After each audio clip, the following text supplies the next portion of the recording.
Hello दोस्तों, नमस्कार। कंचनलता उदय गीत में आप सभी दर्शकों का तहे दिल से हार्दिक स्वागत अभिनंदन करती हूँ।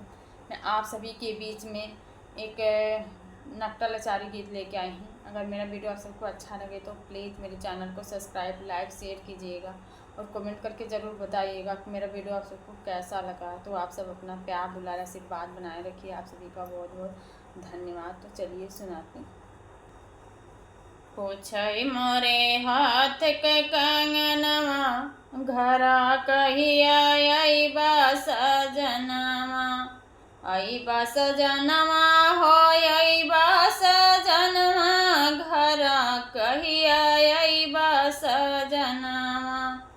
पूछई मोरे हाथ के कंगनवा, घरा कहिया अइबा सजनवा। पूछई मोरे हाथ के कंगनवा, घरा कहिया अइबा सजनवा। रही रही रोवै मोर मनवा, घरा कहिया अइबा सजनवा। रही रही रोवै मोर मनवा, घरा कहिया अइबा सजनवा। रुपया न चाही, गहनवा न चाही। रुपया न चाही, गहनवा न चाही। रहा मोरे आँखी के समनवा, घरा कहिया अइबा सजनवा। रहा मोरे आँखी के समनवा, घरा कहिया अइबा सजनवा। अइबा सजनवा हो अइबा सजनवा, घरा कहिया अइबा सजनवा। पूछै मोरे हाथ के कंगनवा, घरा कहिया अइबा सजनवा।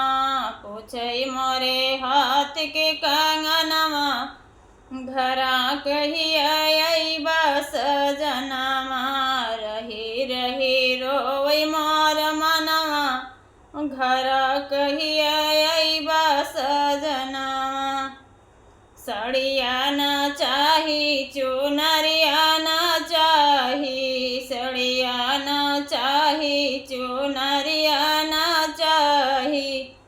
नाहे बाट कवनो यारा मनवा, घरा कहिया अइबा सजनवा।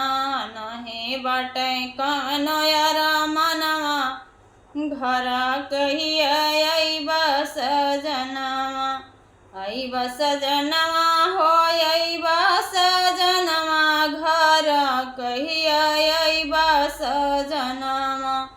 रही रही रोवै मोर मनवा, घरा कहिया अइबा सजनवा। रही रही रोवै मोर मनवा, घरा कहिया अइबा सजनवा। पूछै मोरे हाथ के कंगनवा, घरा कहिया अइबा सजनवा।